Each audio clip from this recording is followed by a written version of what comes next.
Shalom saudaraku yang dikasihi oleh Tuhan Yesus Kristus. Pada saat ini ketika kita mau menyerah akan kehidupan kita, datanglah kepada Tuhan Yesus Kristus. Berserah penuh hanya kepada Tuhan Yesus Kristus saja. Ketika kita ada alasan untuk menyerah di dalam kita menjalani kehidupan ini, berserahlah hanya kepada kuasa dan kasih Tuhan Yesus Kristus. Anak-anak Tuhan yang diberkati oleh Tuhan Yesus Kristus, pada saat ini saya mengambil renungan singkat pada malam hari ini dari tokohnya Nabi Elia yang diurapi oleh Tuhan Yesus pada saat itu, pada zaman itu. Nabi Elia adalah nabi yang diurapi oleh Tuhan luar biasa, dipakai oleh Tuhan luar biasa.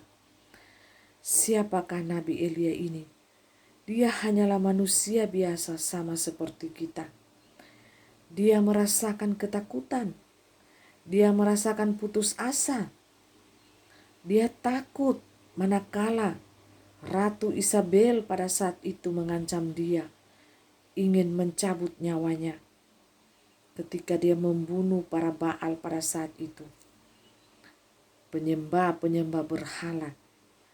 Dan Ratu Isabel itu mengancam dia, sehingga Nabi Tuhan ini lari ke gunung dalam ketakutannya. Tetapi disitulah Nabi Elia ini merasakan pertolongan Tuhan yang luar biasa. Tuhan mengirimkan dia burung-burung gagak sebagai makanannya.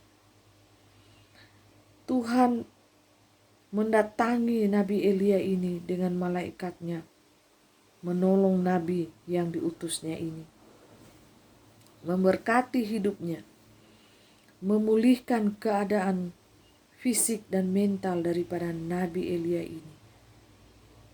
Sama seperti kita manusia pada saat ini.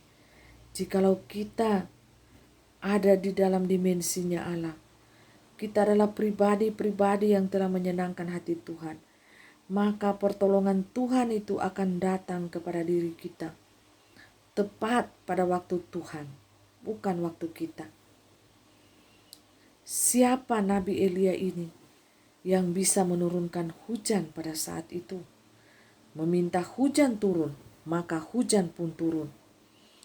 Meminta badai, angin, api, gempa, api turun dari langit. Ya, doa macam apa yang dimiliki seorang nabinya ini, Nabi Elia yang diurapinya?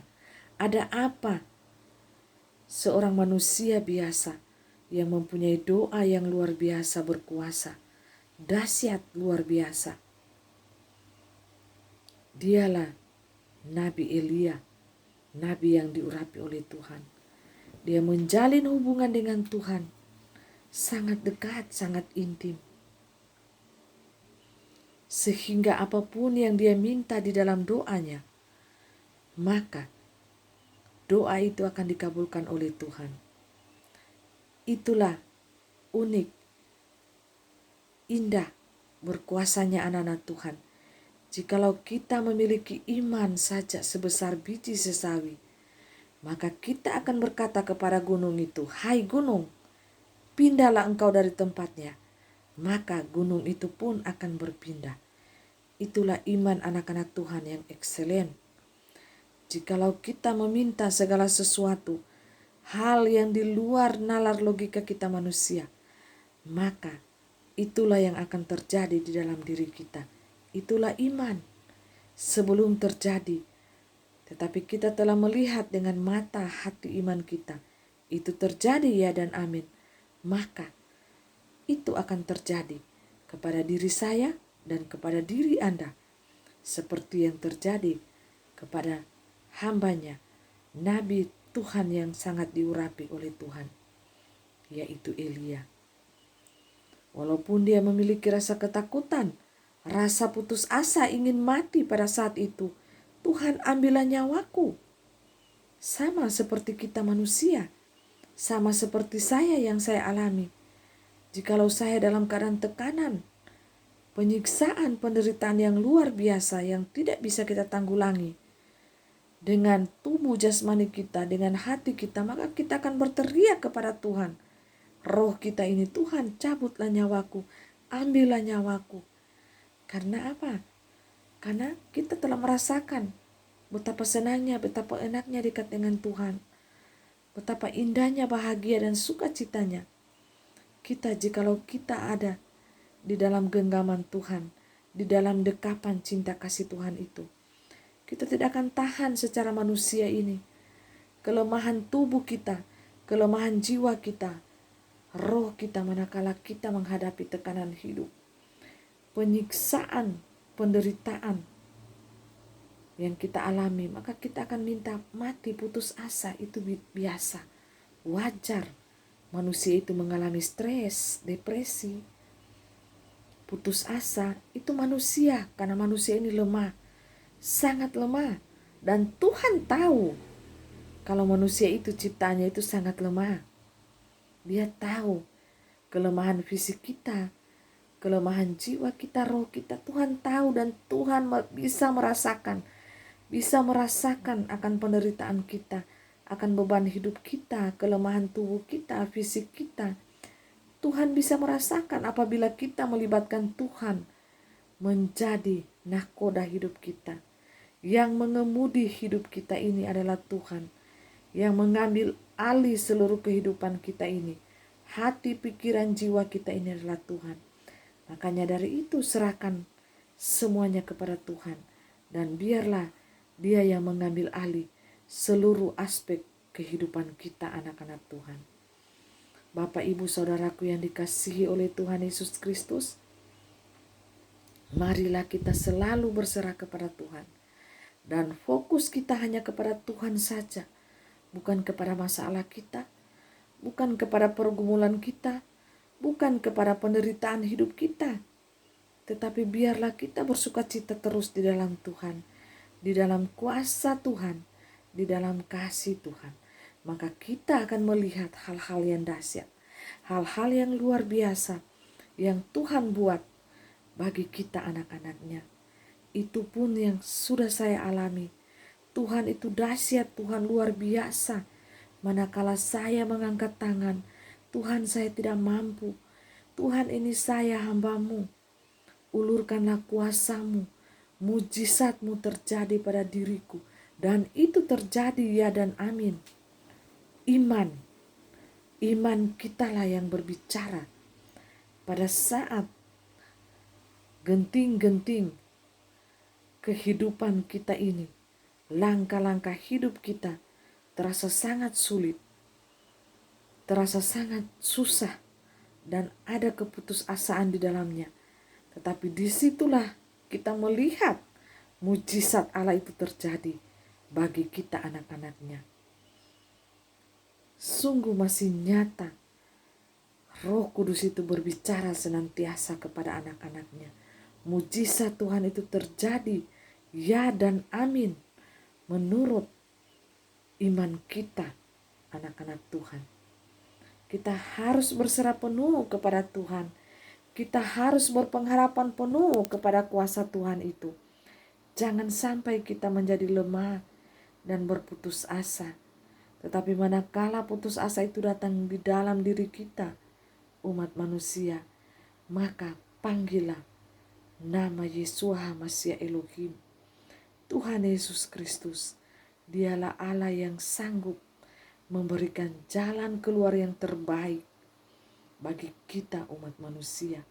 Hanya Dia yang sanggup membebaskan kita dari segala apapun keterikatan dengan dunia ini. Hanya Dia, nama yang sungguh indah, nama yang sangat berkuasa. Dialah Tuhan Yesus Kristus. Nama yang berkuasa di dunia dan di sorga dan di alam maut. Dialah Yeshua HaMashiach Elohim. Mari sebagai anak-anak Tuhan, milikilah iman yang luar biasa. Milikilah iman yang dahsyat.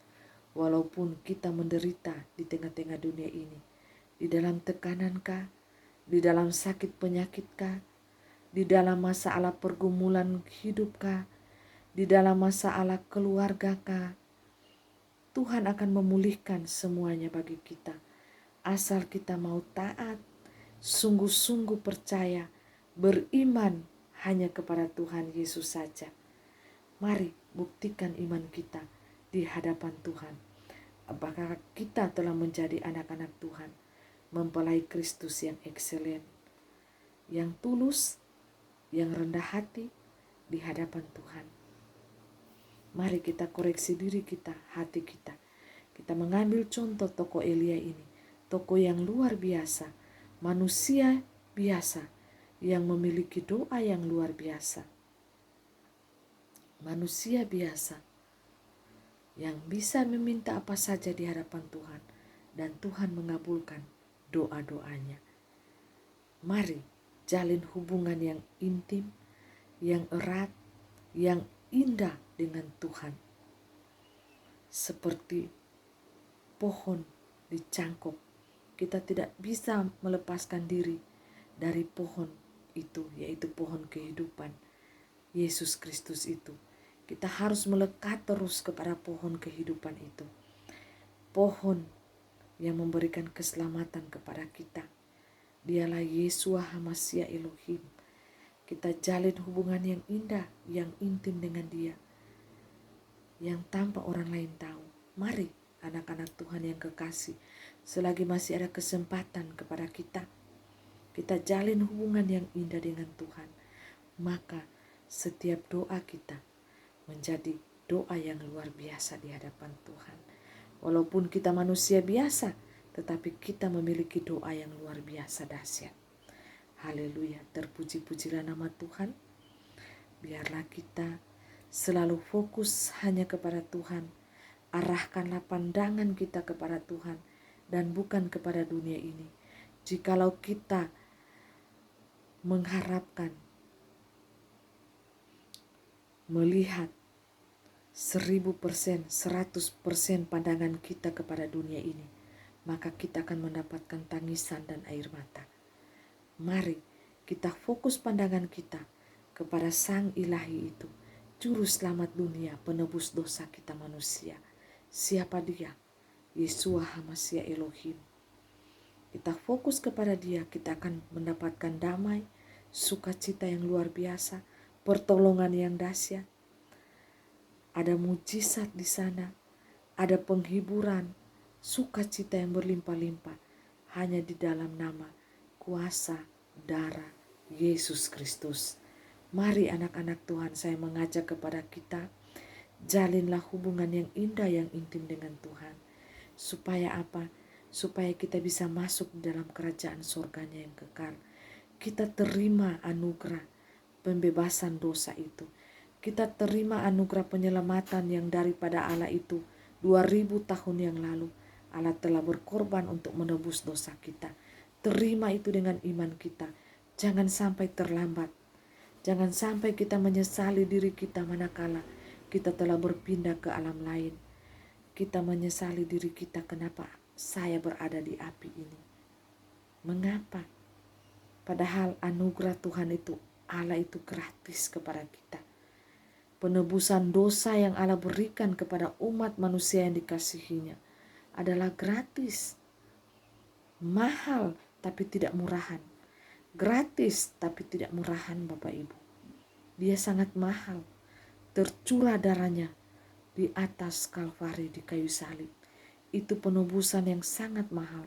Dibayar lunas kepada iblis supaya manusia bisa terbebas oleh dosa-dosanya, oleh keterikatan iblis setan, boleh terbebas, terbelenggu, ikatan iblis boleh dilepaskan hanya oleh darah Yesus itu. Penebusan Allah di atas kayu salib itulah yang membebaskan kita, umat manusia, dari segala jerat tipu daya muslihat iblis, dari segala cengkraman iblis.